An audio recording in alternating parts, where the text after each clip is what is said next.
పెళ్లిలో జరిగే ప్రతి విషయంలో ఒక అర్థం ఉంటుంది, ఒక ఎమోషన్ ఉంటుంది. జీలకర్ర బెల్లం పెట్టుకుంటూ ఒకరినొకరు చూసుకోమంటారు. ఇకపై ఒకరి కోసం ఒకరనే భావన కలగాలని, జీవితాంతం అన్యోన్యంగా ఉండాలని. అలా ఒకరినొకరు చూసుకుంటున్నప్పుడు ఒకరిపై మరొకరికున్న ప్రేమ కనిపిస్తుంది. తాళి కట్టడం అంటే జీవితాంతం తనకి తోడుగా ఉంటానని అందరి ముందు ప్రమాణం చేయడం. దానికి అంగీకరిస్తూ తలదించుకుని కూర్చున్న అమ్మాయి మొహంలో ఓ అందమైన చిరునవ్వు ఉంటుంది. పిల్లల తలరాత బాగుండాలని తలపై అక్షింతలు వేస్తూ మనస్ఫూర్తిగా ఆశీర్వదిస్తున్నప్పుడు ఆ తల్లిదండ్రుల కళ్ళలో గొప్ప ఆనందం కనిపిస్తుంది.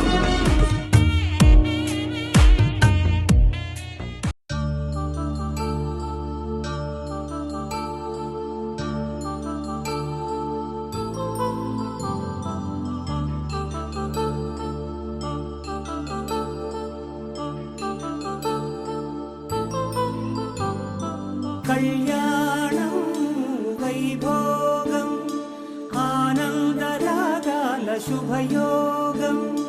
కళ్యాణం వైభోగం ఆనందరాగాల శుభయోగం. రఘువంశ రామయ్య సుగుణాల సీతమ్మ వరమాల కైవేచు సమయాన శివధనువు విరిచాకె వధువు మది గెలిచాకె మోగింది కళ్యాణ శుభవీణ. కళ్యాణం వైభోగం శ్రీరామచంద్రుని కళ్యాణం.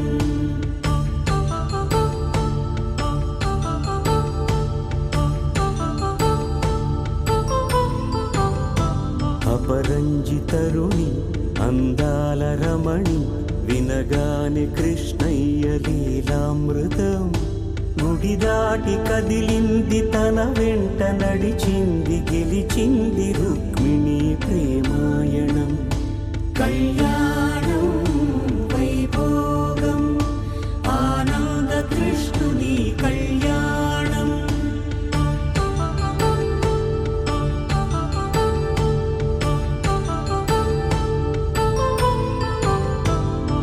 పసిడి కాంతుల్లో పద్మావతమ్మ పసిప్రాయముల వాడు గోవిందుడమ్మ. విరివలపు ప్రణయాల చెలి మనసు గెలిచాకె కళ్యాణ కళలులికినాడమ్మ. ఆకాశరాజునకు సరితూగు సిరి కొరకు రుణమైన వెనుకాడలేదమ్మ. కళ్యాణం వైభోగం శ్రీ శ్రీనివాసుని కళ్యాణం.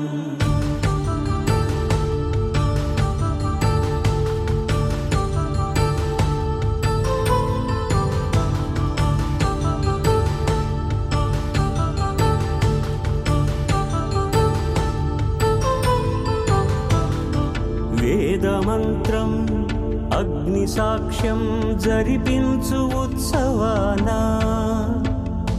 పసుపు కుంకాలు పంచభూతాలు కొలువైన మండపాన.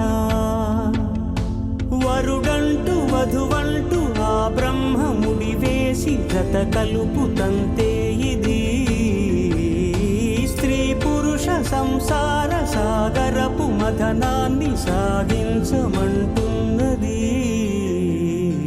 జన్మంటూ పొంది జన్మివ్వలేని మనుజునకు సార్థక్యముండదు కదా. మనుగడను నడిపించు కళ్యాణమును మించి ఈ లోక కళ్యాణమే లేదుగా. కళ్యాణం వైభోగం ఆనందరాగాల శుభయోగం.